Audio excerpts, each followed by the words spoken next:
What is going on, YouTube people? Neo Cards and Comics here.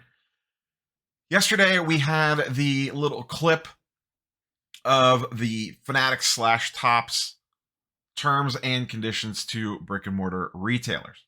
We knew two of the points. One was the one that got all the traction with the breaking and all that stuff.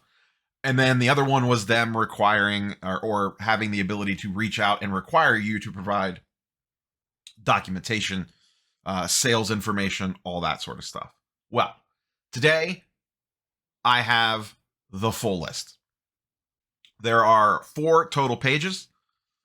There are 17 different numbered points, and then a code of conduct and a terms and conditions, I guess, and a list of retail standards.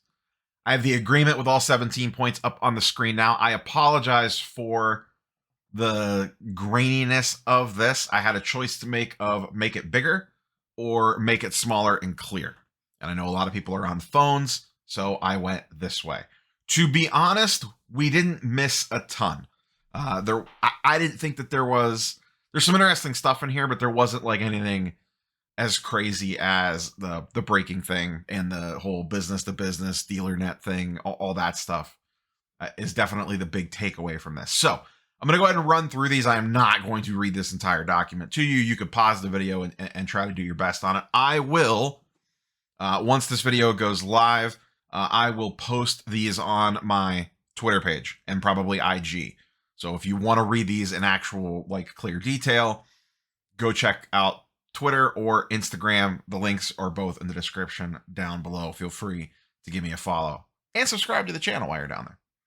So first up, on the left-hand side, point number 1 is kind of intriguing. This is where it talks about, and this is nothing new per se. This is stuff that we have all known for a while.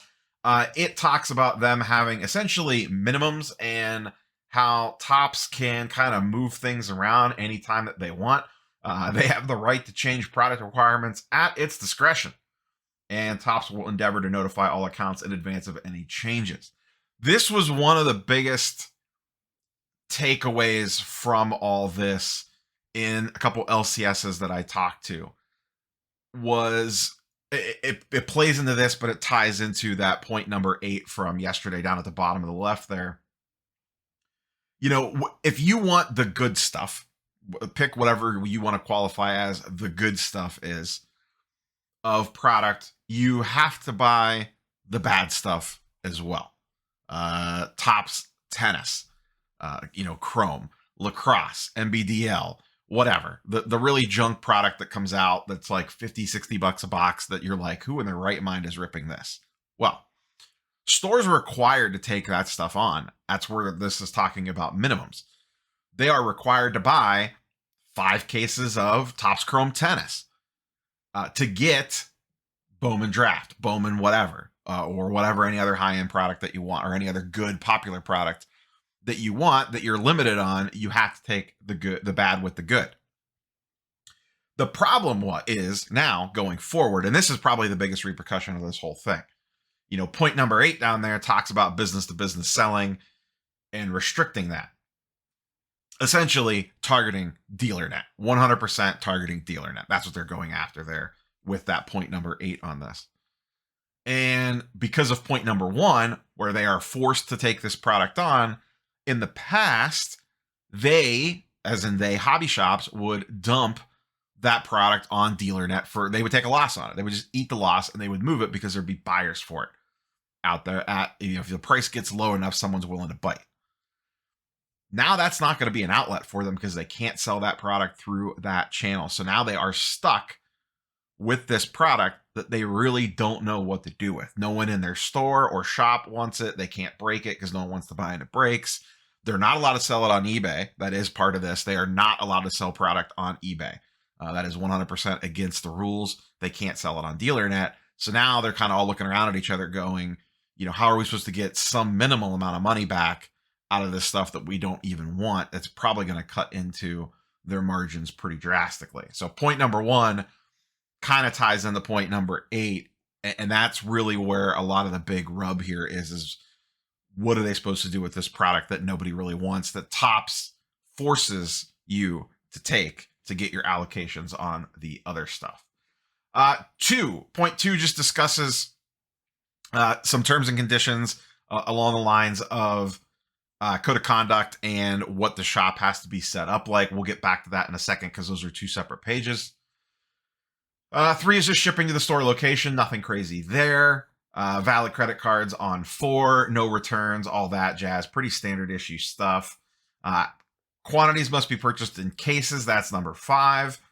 Not all products, number 6, are made available to all accounts. Topps reserves the right in its sole discretion to limit or allocate individual orders as the final decision to refuse any order submission for any reason whatsoever. So it's basically the get effed one. Hey, you remember that time you didn't want to buy as much of this stuff as we wanted you to? Cool. You're not getting as much of this hot product that everybody wants. It's going to the guys and girls that buy more. That's essentially what that clause is. It allows them to kind of jerk around stuff like that if they so choose to. 7 is just a little disclaimer about they're not guaranteeing the value of product or availability thereafter, or if something gets damaged. 8 is the one that we discussed yesterday. That is the one with, not being able to sell online, the dealer-to-dealer thing, the call out with breaking. There is a follow-up. I've been told there is a follow-up conference call, phone call, whatever the case might be, with Topps directly for LCSs sometime next week. So I don't know what that call will entail or what information will come out of that. But that's essentially your, hey, you probably have some follow-up questions. Let's go ahead and knock those out. Number 9 on the right-hand side, a simple requirement for how often you're open and how long you are open. I don't know a lot of card shops that follow number 9. It is some pretty crazy hours. Number 10, basically any dates that they tell you, expiration date or otherwise, blackout dates, all that sorts of stuff, sales windows, promotions, you got to follow them. Nothing too crazy there. Number 11 talks about street dates, what you can and can't do prior to and after. Obviously, a lot of that gets broken. We see product get broken early on Whatnot and other live streaming platforms all the time. Now, I don't know if they have dealer direct accounts. They might not. But this specifically calls out, make sure you're following your street dates. Number 12 is, hey, you should participate in things that we throw at you, i.e. MVP buyback program, trading card day, Father's Day promotions, all that sort of stuff. Essentially saying that you don't have to, but you probably should. And then, making sure that you stay in the guidelines for that. 13 is the one that we discussed yesterday as well. This is the one where people have been talking about how the hell are they going to enforce this? And this is the one where they can come at you and require you to give them reporting. Once again, a couple of the LCSs that I talked to said they seem to be kind of ramping up on this, getting, I don't want to say more aggressive with it, but just generally are poking and prodding around on data a little bit more. And we will see that in the future here on another document where they highly encourage you to have essentially sophisticated point of sale technology and making sure that you're capturing that data. 14 is in all caps. Retailer acknowledges that Topps may from time to time issue or release unilaterally suggested minimum prices, SRP, MAP, etc., which may be specific to certain channels. So it's essentially them saying, hey, we can set certain prices for certain different people on this product that you are basically forced to sell it at. Now, I don't know how often that actually happens, but it is in writing that they have the ability to kind of mess around with that stuff if they so choose. 15 is, hey, we could change this anytime that we want, basically. 16, legal mumble jumbo. 17, more legal stuff about, hey, don't follow these and you are gone out of the program. Let's take a quick pause there and switch over to the other 2 documents. These ones do have a little bit more interesting information in them.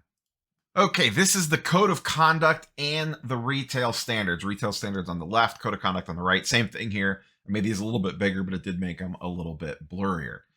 Retail standards. I'm not going to talk about every single one of these. You can read them. Some of these are very, very self-explanatory. Just talks about making sure that your shop's clean and organized, that you have appropriate signage, that sort of stuff. The big one here is the fourth point down. Retailers are encouraged to procure and maintain modern digital point of sales machines and systems for servicing customer orders and accurately tracking inventory. We keep seeing this kind of hinted at and mentioned at multiple times over and over and over again. Topps is essentially telling their customers, hey, we are going to want this information. You sure as hell better have ways to provide it to us that shows us what we need if you want to remain in this program. So for everyone asking, how are they going to track all this stuff? They're going to want to track it. They're going to want to see sales reports, profit and loss statements, probably all that sorts of stuff. And they are going to want to know if they sent you 100 cases of something, where did those 100 cases go and how do they get moved? Now, if you sold stuff at a show for cash, you're probably going to have documentation of that. Is there going to be some gray areas in here and some workarounds? Maybe. It probably just depends how fast and loose you want to play and how strict they are about enforcing this stuff. The other rumor that's been going around, I know Dustin talked about this in his video, is that the rumor is there will be enforcement teams where a team will actually go around and essentially audit or check out individual shops to make sure that they are following the rules and regulations. Now, I don't know if they're going to dive into the books on that, but it might just be more that you were set up appropriately, making sure that you have the signage that you need, that the shop doesn't look like a train wreck, and those sorts of things. So are they going to be able to catch everyone if they break the rules? No, but I don't think it's going to be as easy as it was in the past. Once again, other stuff on here, just random stuff in regards to promoting on social media, photo requests of the setup. Another one down towards the bottom here, third from the bottom, and I know a lot of shops do not have this capability, but they probably should. Retailers are encouraged to provide dedicated space for customers to open product in store and host in-person events, trade nights, kids events, etc. I have mentioned this, I don't know how many times in videos. You better have a modern running shop if you want direct product. Part of that is doing events, building a community, trade nights, etc. Look at the stuff that Card Collector 2 has done. Look at the stuff that 101 has done. They've had athletes in. Ryan's had athletes in at Card Collector 2. Indie Card Exchange has done stuff like this. A lot of the other ones. I always mention the same ones because they're Indie Card Exchange isn't, but a lot of those other ones are semi-local to me. So I could partake in their events, so I see what they're doing on a first-hand basis. But they want to see stuff like that. They don't want you just sitting behind the counter smoking 6-packs, taking cash for everything, and everything's off the books.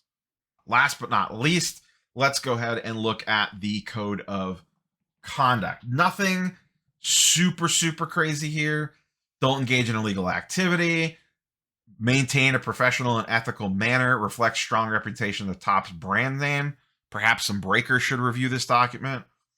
Comply with applicable laws, rules, and regulations. Nothing crazy there regarding employment practices.